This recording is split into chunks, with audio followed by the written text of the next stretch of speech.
How you doing? And thanks for watching. This is George here at Wicked Warnings, here with your number one source for construction and emergency safety and strobe lighting and equipment for cars, vans, trucks, buses, bicycles and tricycles, and even the little minivan cargo vans such as this brand new 2020 Nissan NV200. This is a nice little tradesman version of this van. Comes kind of empty on the back end of it, so you can outfit it with shelves and tools.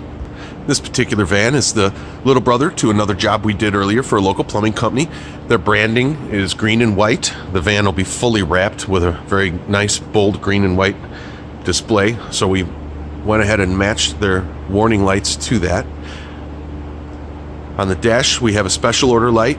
We don't normally stock that dash light, but if you need that, go ahead and drop an email in to info@wickedwarnings.com and we can get you set up. Again, that dash light is a special order, green, white, two-color dash light.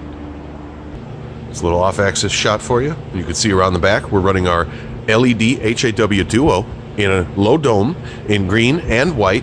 That's where we're going to focus most of our attention on this video. Alrighty, around the back, as you can see, we went into the turn signal portion and the reverse portion of this tail light. The reverse portion, the strobe lights are white. They're angled at an upward angle. That would be the first recommendation if you were going to put lighting in these tail lights.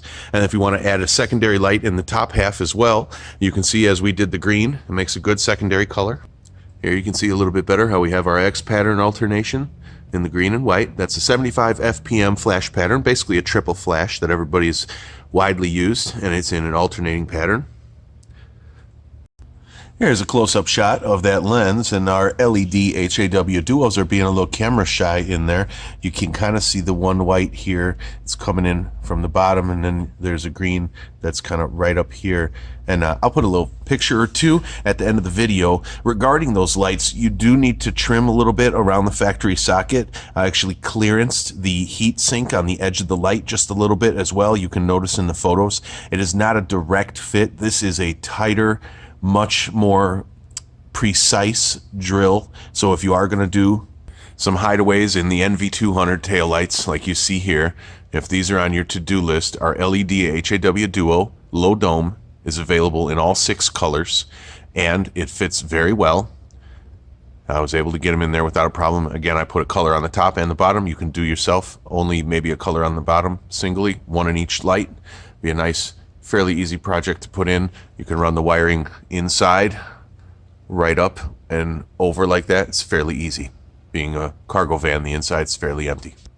Here in the cab of the truck, we went with cab of the van, I guess. We went with our popular 3/4 inch flush mount rocker switch. Just put a blue light on there. I particularly like that color. And it's right there, easily seen by the driver, left-hand side of the dash. And when you do drill that hole, you can access the wiring and everything right from underneath here, no problem. And there's nothing behind there that you need to worry about. This whole panel pops right off and you're able to get right back underneath there. So you can put a series of switches across here if you wanted to get silly with a bunch of lights. Again, check the description for links to all of these products. Thank you again for watching Wicked Warnings. We're your number one source for construction and emergency safety and strobe lighting equipment for cars, vans, bicycles, tricycles, buses, SUVs, and everything between.